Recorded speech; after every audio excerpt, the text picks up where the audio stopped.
News of மினாரின் இரவு நேர பிரதான செய்திகள். முதலில் தலைப்புச் செய்திகள். செம்மணி சிட்டுப்பாத்தி புதைகுழி சட்ட ரீதியாக புதைக்கப்பட்டதற்கான பதிவுகள் எதுவும் இல்லை. சட்டத்தன்னி VS நிரஞ்சன் அதிரடி.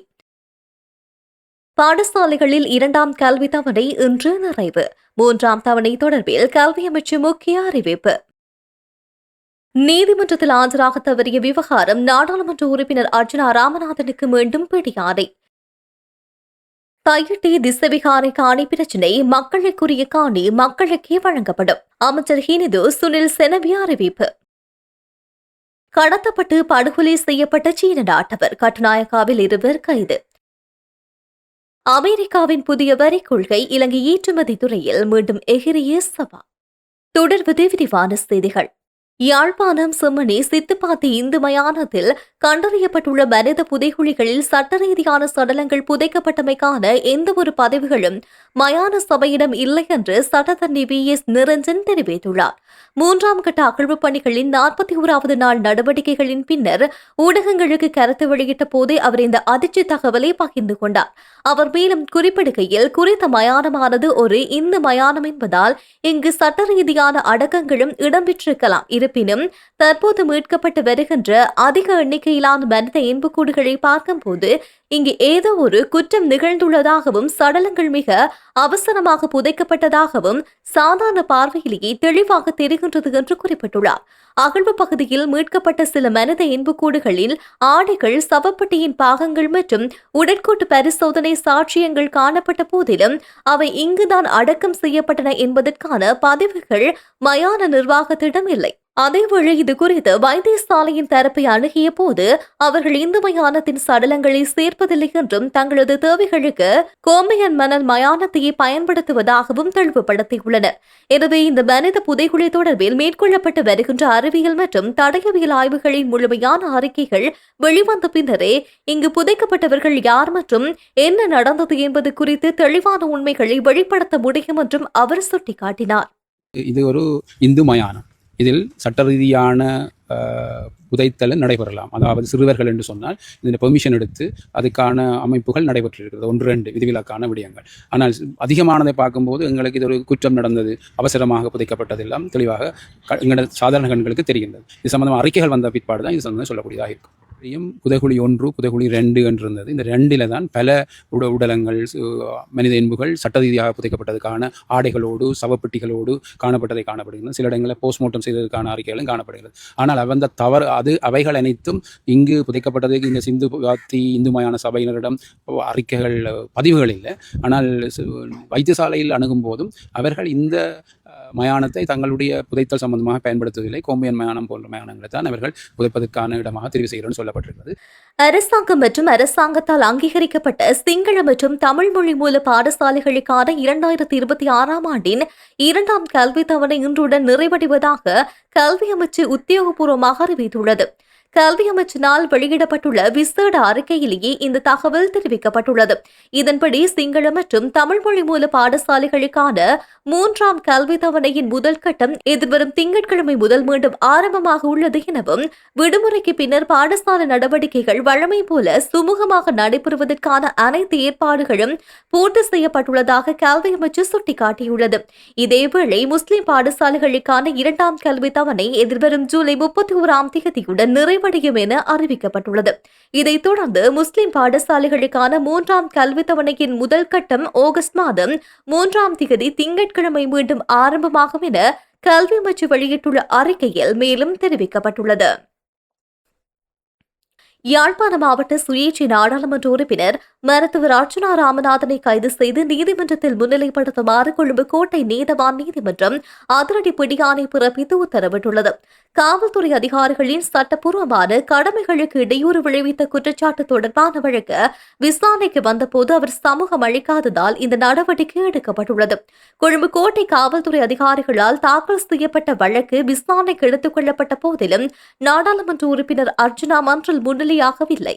அத்துடன் அவருக்கு பிணை வழங்கிய பிணைதாரர்களும் நீதிமன்றத்தில் ஆஜராக தவறவே வழக்கு விசாரணையை தொடர்வதில் தாமதம் ஏற்பட்டதை கவனத்தில் கொண்ட நீதவான் நீதிமன்ற உத்தரவை மீறி ஆஜராகாமல் இருந்த நாடாளுமன்ற உறுப்பினரின் நடவடிக்கைகளை கண்டித்ததுடன் உடனடியாக அவரை கைது செய்து நீதிமன்றத்தில் ஆஜர்படுத்துமாறு காவல்துறைக்கு பிடியாணை பிறப்பித்து உத்தரவிட்டார்.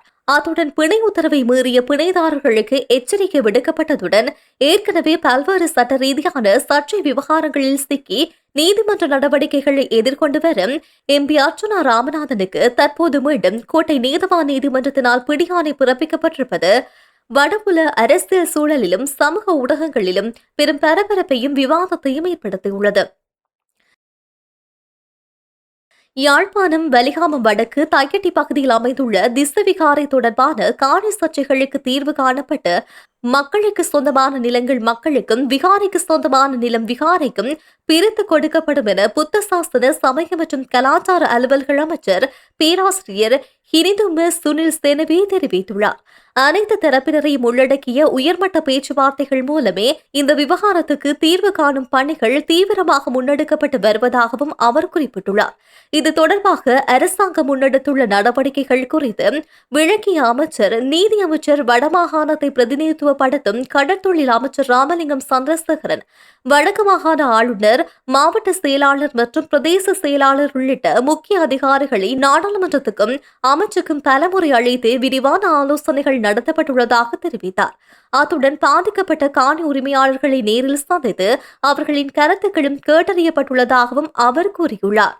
இந்த பேச்சுவார்த்தைகளின் தொடர்ச்சியாக கடந்த சில நாட்களுக்கு முன்னரே காணி எல்லைகளை அளவீடு செய்யும் பணிகளுக்காக அதிகாரிகள் குழு தையட்டி பகுதிக்கு சென்றிருந்த போதிலும் அங்கு நிலவிய சில எதிர்பாராத நடைமுறை சிக்கல் காரணமாக அளவீட்டு பணிகள் முழுமையாக முடிக்க முடியாமல் போனது.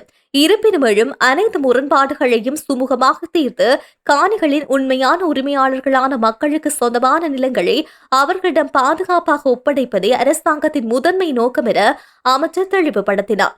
மேலும் 1972 ஆண்டின் வரலாற்று சிறப்புமிக்க காணி அளவீட்டு ஆவணங்களிலேயே இந்த விகாரை குறித்த சான்றுகள் பதிவாகியுள்ளதாக சுட்டிக்காட்டிய அவர் மிக விரைவில் அதிகாரிகளுடன் மீண்டும் அப்பகுதிக்கு நேரில் சென்று எஞ்சிய பணிகளையும் பூர்த்தி செய்ய உள்ளதாக தெரிவித்ததோடு இன முரண்பாடுகளை ஏற்படுத்தாமல் சட்டப்பூர்வ ஆவணங்களின் அடிப்படையில் நியாயமான முறையில் நிலங்களை மீட்பதே இத்திட்டத்தின் அடிப்படை என அவர் இறுதியாக குறிப்பிட்டுள்ளார். கொழும்பு துறைமுக நகரத்தில் இரு சீன குழுக்களுக்கிடையே ஏற்பட்ட மோதல் மற்றும் கடத்தல் சம்பவம் தொடர்பாக கொழும்பு துறைமுக காவல்துறையினரும் எகிலியகுட காவல்துறையினரும் இணைந்து தீவிர விசாரணைகளை முன்னெடுத்து வருகின்றனர். 3 சீன குடிமக்கள் வாடகை காரில் வந்து துறைமுக நகர தொங்கு பாலத்தில் மீன்பிடித்துக் கொண்டிருந்த போது கருப்பு நிற வேனில் வந்த 20 பேருடைய குழுவினர் அவர்கள் மீது தாக்குதல் நடத்தியுள்ளது. துப்பாக்கிகளை காட்டி மிரட்டி அவர்களின் கைகால்கள் கட்டி தாக்கியதுடன் ஹாவோ சோங் என்பவரை மற்றொரு வாகனத்தில் கடத்தி சென்றுள்ளது.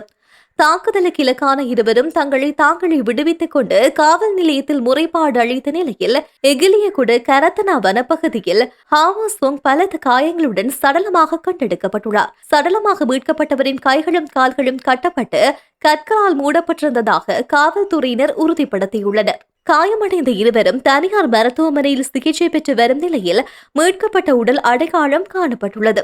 சம்பவ இடத்திலிருந்து கைவிடப்பட்ட வேனை ஆய்வு செய்த காவல்துறையினர் அதிலிருந்து கிளக் 44 அரை தானியங்கி துப்பாக்கி, தோட்டாக்கள் மற்றும் வாக்கி டோக்கி சாதனங்கள் கைப்பற்றப்பட்டுள்ளது.